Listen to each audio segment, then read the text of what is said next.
老人家，你怎么了？没事吧？实在对不住，要不我带你去看郎中吧。老头子不敢耽误您发财，不用麻烦了。我就一把老骨头，这伤处好奇怪啊！只是这一碰，可能就几个月下不了田。为何红而不胀？实在是没闲钱去看郎中，要是方便，还望您能给几个医药钱。好吧。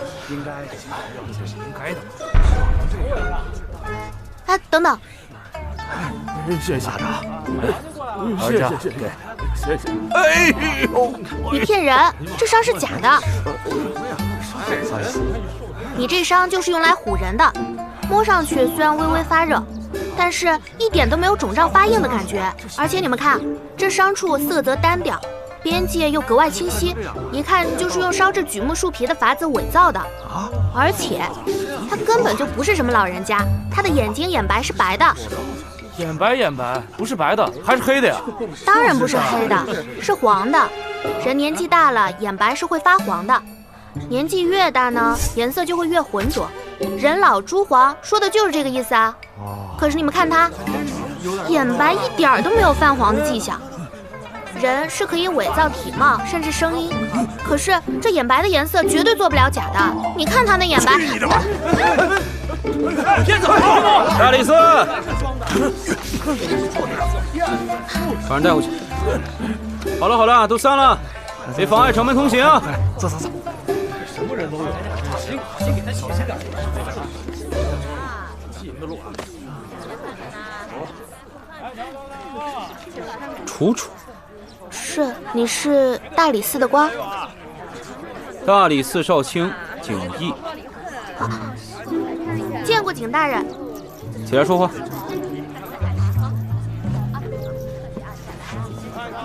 哦，这可不是平常人的东西。说吧，在长安干什么？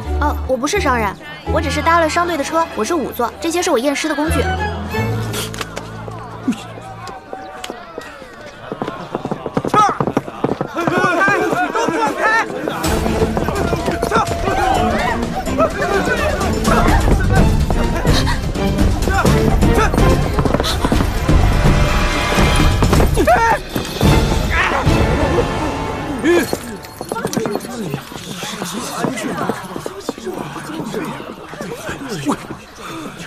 谁吃了雄心豹子胆？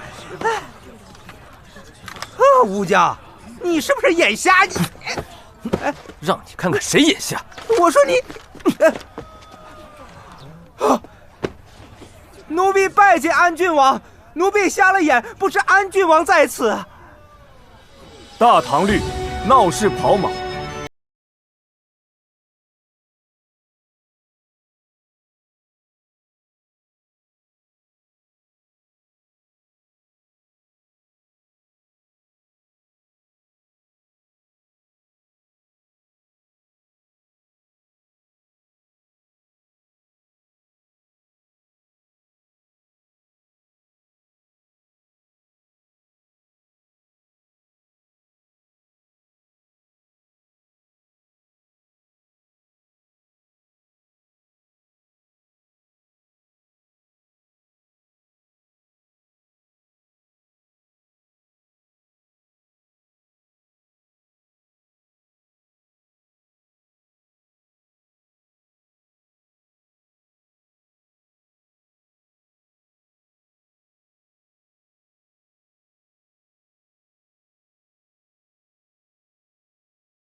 啊，昨天不是考过了吗？怎么今天还考啊？走后门进来的事，连这都不知道。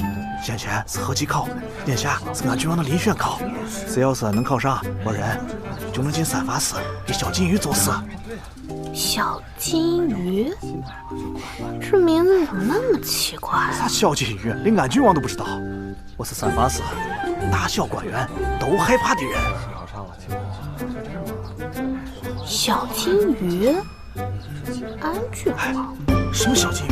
哎，这话你不能乱说。哎啊！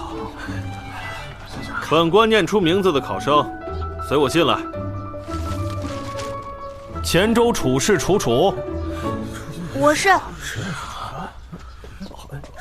是楚楚。端平拿稳，小心脚下啊！都利落点儿。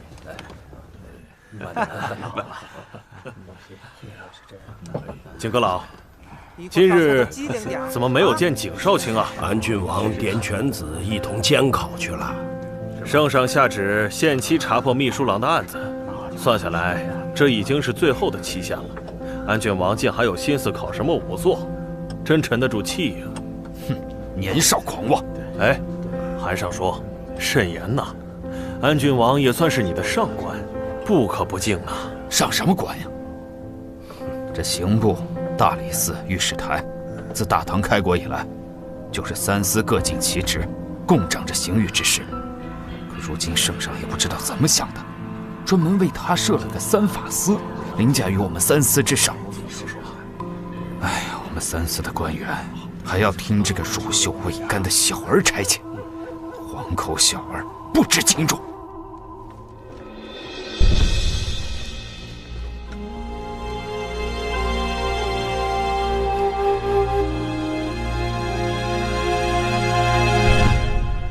我是楚楚。你姓什么呀？我就姓楚，姓楚名楚，楚楚动人的楚楚，好听还好记。应考仵作楚楚。本场验尸考试有2道考题，诸项检验正确者为合格，能额外提供破案线索者为优秀。最终答卷以本官所做的记录为准。你听明白了吗？明白。那你就开始吧。等等，这些是什么东西？这些都是我自己做的验尸工具。这个是阴阳杵，以硬木为杆，削为一端粗一端细的锥形，两端各裹以棉布，细端是鼻腔，粗端探口烟。阴阳杵。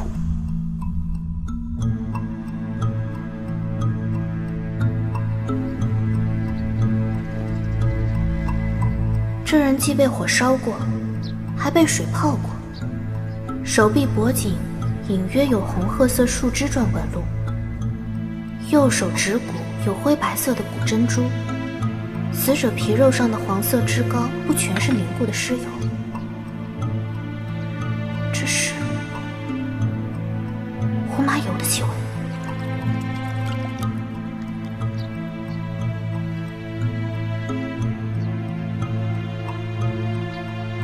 死者男，年30有余，身高约5尺，尸体肉色焦黑，肢体蜷曲，死于大概半月前。死因呢？他的口鼻里应该就有答案。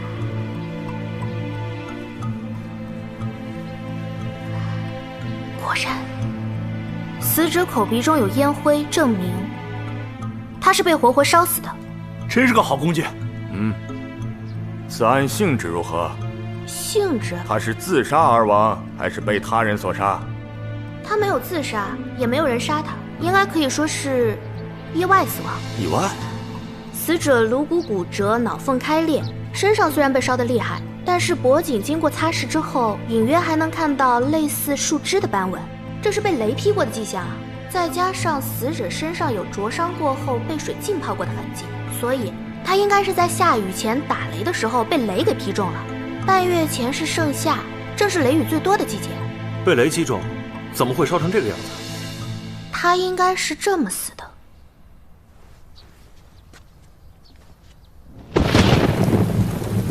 死者应该是手里提着灯笼，走在雨中。哦，对了，他应该还背着胡麻油。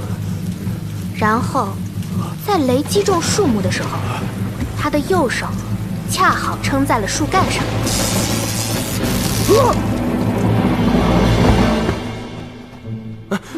哎，你这是干什么？赶紧起来，好好说话。我就是模仿一下死者的死亡过程。有点意思。死者不幸被雷劈中，瞬间晕倒在地。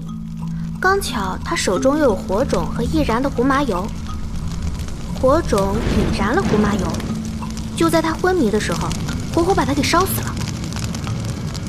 这个人虽然已经烧得很厉害了，但还是摸得出，他的肋骨、手臂、小腿都曾经骨折过，而且不止骨折过1、2次，还都是伤在豁出性命跟人打架时候的易伤部位。如果烧得没有那么厉害，应该还能看到他身上的伤疤。就算脾气再差的人，也不可能3天2头跟人不要命的打架吧？除非他就是靠这个吃饭的。你还知道什么？我就只知道这些了。大人，我能验下一个了吗？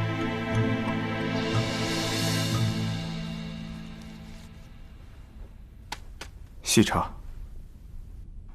哎呀，景阁老，您有所不知，如今这安郡王拿去作为考题的2具尸体，皆是京中未结之命案，其中有一宗就是这秘书郎严明的案子。严明，死者男，年40有余，肉色黄紫，口鼻、胸前、2肋已有腐变，应是死于半月前。他心口那处锐器贯穿上是他唯一的伤处，也是致命的伤处。锐器的形状应该是尖头，脉杆粗细，起码有3尺长。这尖头脉杆粗细3尺长的凶器，到底是个什么东西？这个我不知道。你都能猜出这东西的样子，还推断不出来是什么东西吗？这可不是我猜出来的，是我验出来的。我学过的呀。仵作之责，乃详实记录其所见、所嗅、所闻、所触。见之、嗅之、闻之、触之为知之，否则为不知。推演决断，非仵作分内之事，非有十足把握，不可妄言。他怎么会知道？什么？我是说，验出什么就说什么，我只能说我验出的，其他的要是没有十足的把握，不能瞎说。我还知道一个，我知道他是被人杀死的，而且他知道凶手是谁。废话，怎么着？你还要把他叫起来问问呢？我不是这个意思，我是说他认识凶手，凶手也认识他。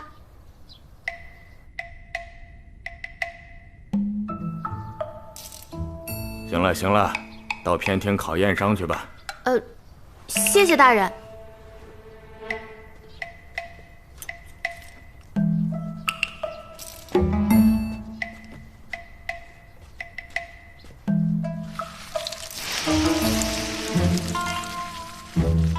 哟呵，还懂得仵作规矩，知道争促屈位。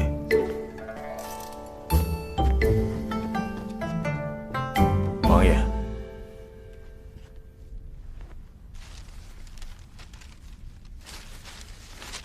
这就是景少卿关照的那名女仵作。正是，王爷明察。若不是景少卿的意思，小人们岂敢放一个女子进来验尸？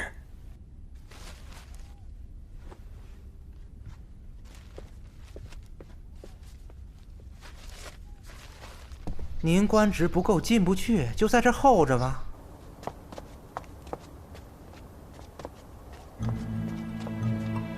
陛下，薛翰林到。臣薛汝成叩见陛下。今日朝中文武对安郡王微词不少啊，你这个当先生的就不为他分辨几句吗？陛下，安郡王得陛下厚爱，为以统管3法司之重任，陛下自有圣断，臣无需分辨。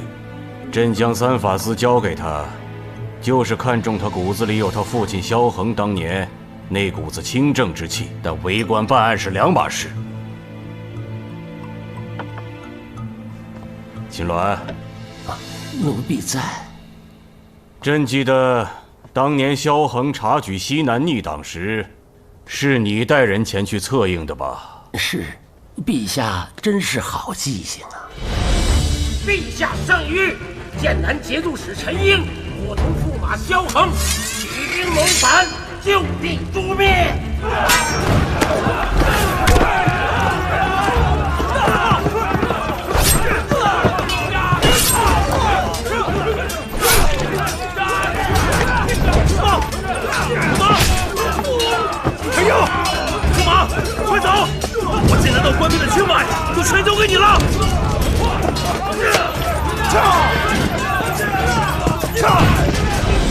可惜老奴无能，愧对了文宗皇帝的重托，未能将驸马活着带回来，老奴有罪。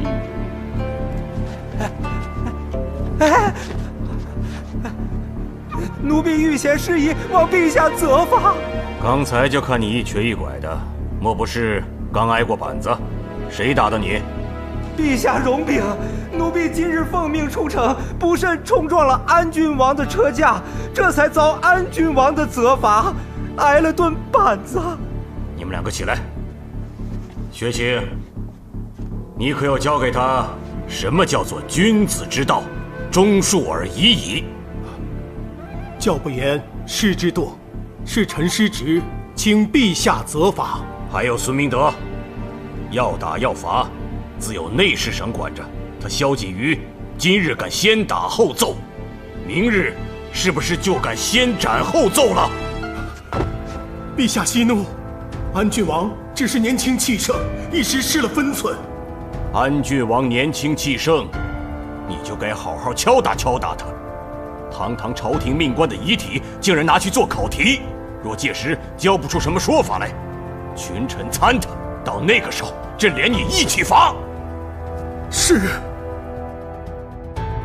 王爷，这景逸就是烂泥扶不上墙，严明的案子交给他半个月了，什么都没查出来。您这一出手，就有新线索了。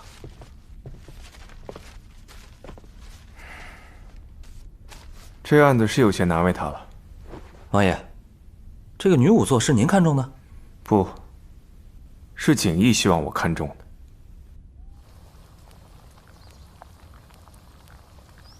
景少卿，下一位考生已经在外面候着了。考题怎么样了？来了吗？没有，说是肚子闹得厉害，还在茅厕里蹲着呢。这闹肚子可大可小，找人去看看。让下一位考生等会儿吧。是。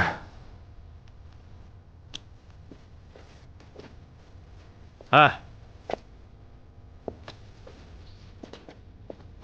你且老实在此候着，不得乱跑，不得喧哗，不得东张西望。待会儿考题来了就开考。是。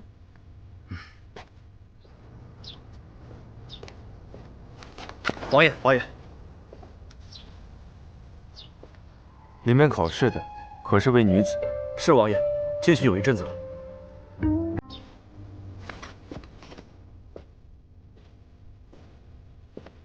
他额头带伤，是我考题吧？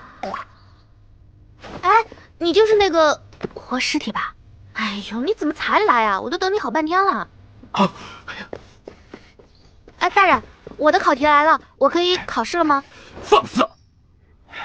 能。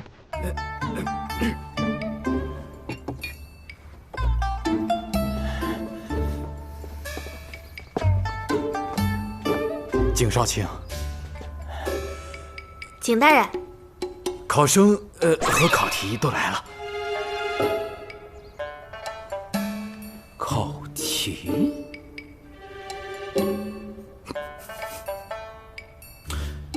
行吧，既然这考生和考题都来了，那就开始吧。伤者男，身长6尺，额上有伤一处。你蹲下。你蹲下来，我才能看清楚啊。让你蹲下就蹲下，既然选择了来当考题，就得配合到底。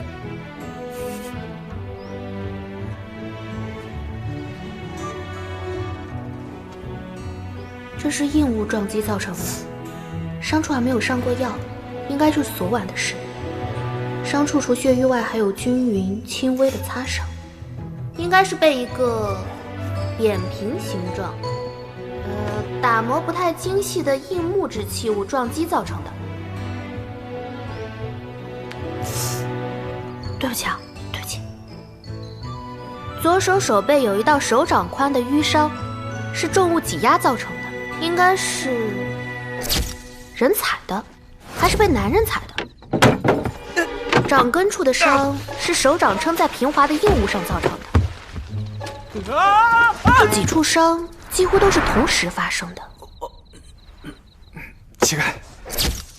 好了，你可以把衣服脱了。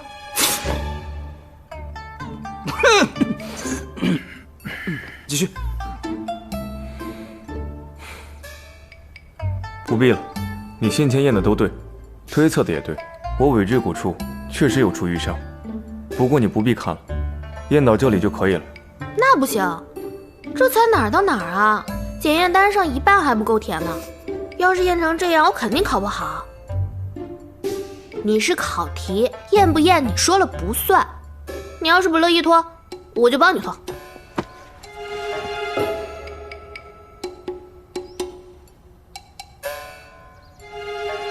他想干嘛？他想干嘛？他想干嘛？他想干嘛？我何时说过我是考题？你刚才在外面的时候，我说过吗？没有。你明明就说了呀。我只说你能够开始考试了。廷义。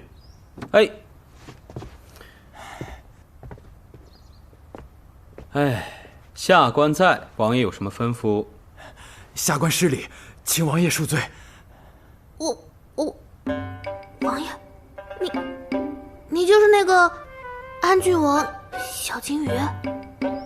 放肆！不得胡言乱语，还不向安郡王行礼谢罪？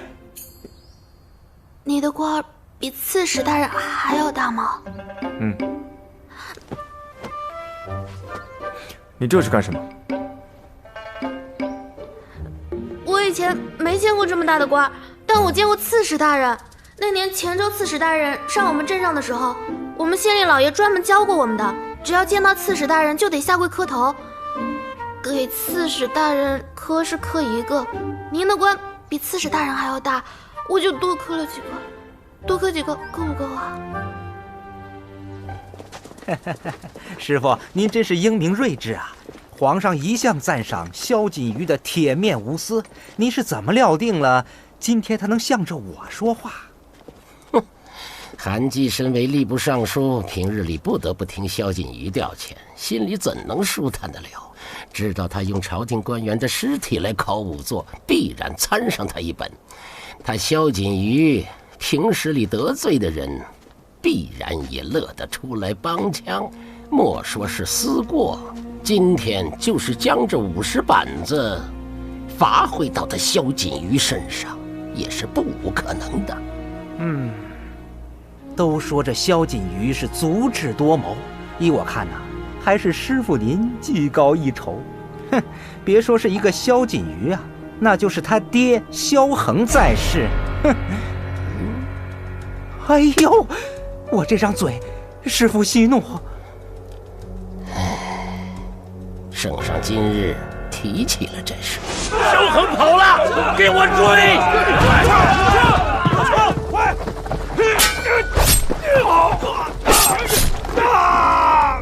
这萧恒要是没死，那死的可就是咱们了。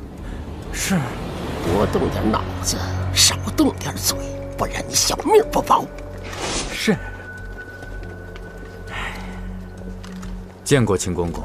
哦，周将军，借一步说话。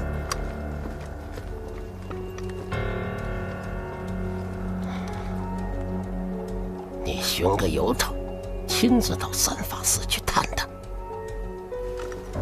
是。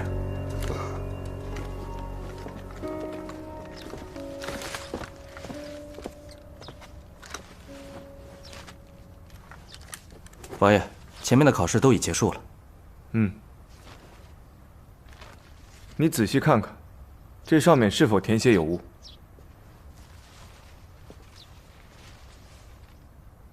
都是我自己填的，没错。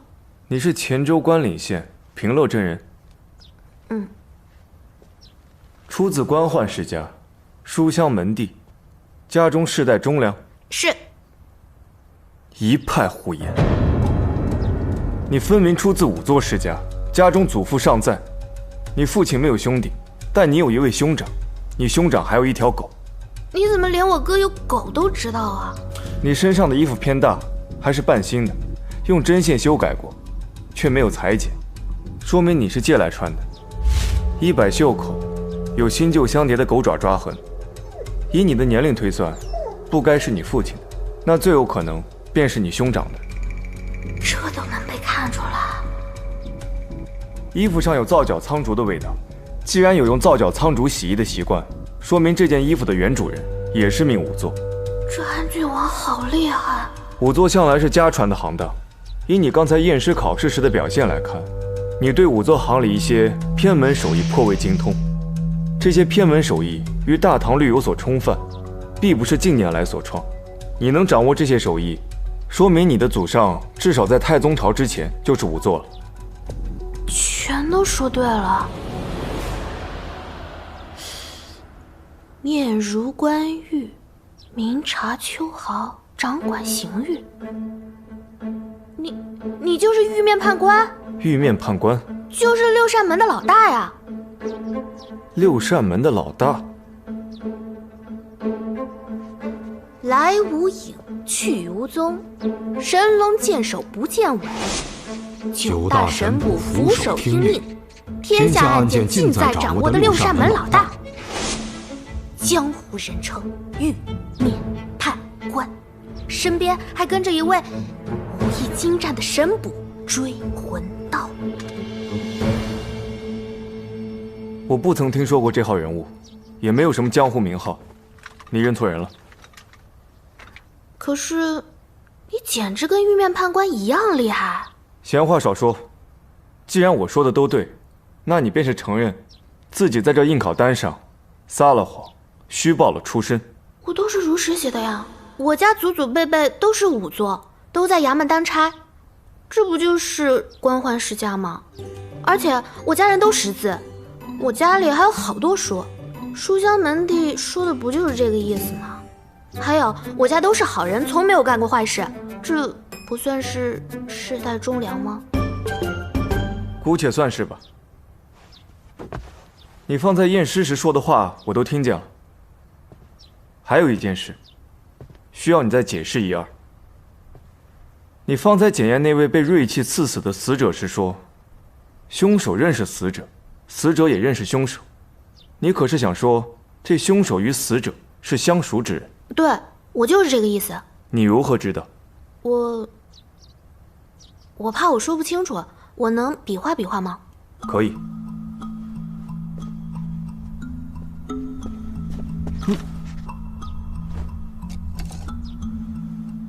以死者的伤口推断，死者被害时应该是正面对着凶手的，就像这样。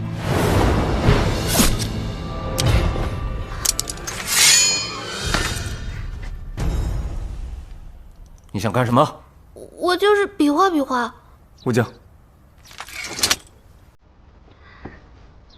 手下唐突，我替他向你赔不是。不要紧，不要紧的。我也唐突。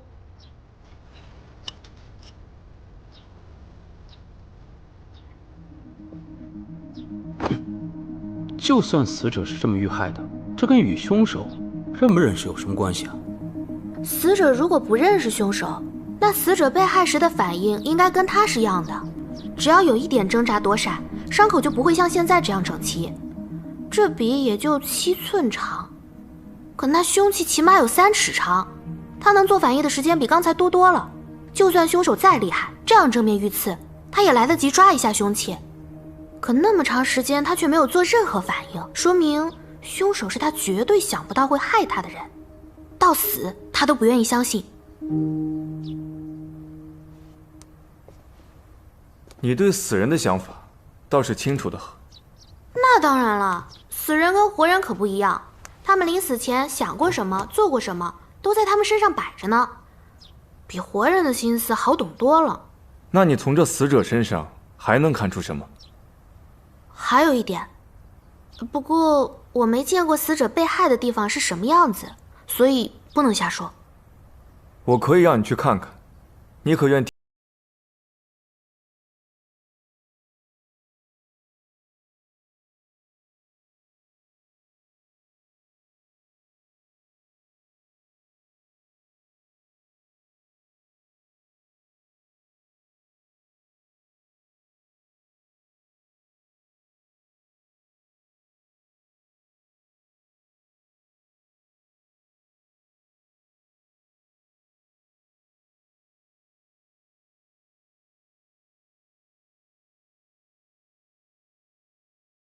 我是看中他跟王爷的缘分，是吧？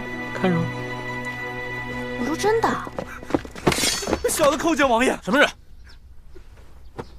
起来。小的是福生客栈的伙计，那个丫头片子，她一个仵作跑到我们那儿住店就够晦气了，她居然还跑了不付房钱，她还留了个破石头，说什么要去参加三法司考试。这石坠怎么会在这儿？这个楚楚到底是什么人？这就是想骗人赖房钱。不是，我没想赖房钱。我一早醒来发现钱袋不见了，又急着去考试，就先把这坠子压在客栈了。我在桌子上写了字条，还按了手印呢。我一挣到钱就会回客栈付房钱，把坠子赎回来的。赎这么块破石头，你糊弄谁呢？这不是块破石头，我看你分明就想赖账。我没有。他欠了你多少钱？王爷明察，算上食宿再加上灯油蜡烛钱，共是37文，小的句句属实。廷议。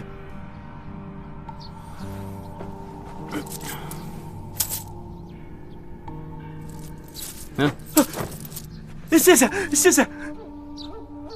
王爷，还有呢，他一个仵作。嘿，你还得寸进尺了你！哎呦，这位官爷，官什么爷？少卿。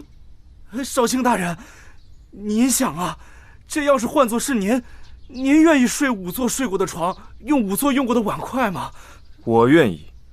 啊，吴江，你随他回去，告诉他们掌柜的，楚姑娘住的那间客房，本王长期包下来了，房中一应陈设，任何人不得擅动。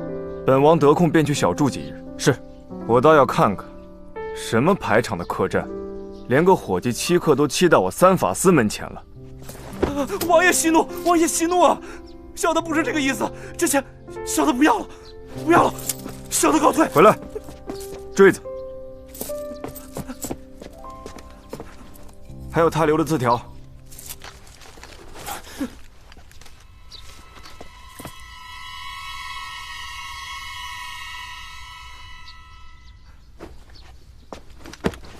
走，官爷饶命！官爷饶命！小的再也不敢了。官爷，谢谢安郡王。我掏的钱。也谢谢景大人，等我挣钱了，我一定还给你。免了。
闭上眼，又想起。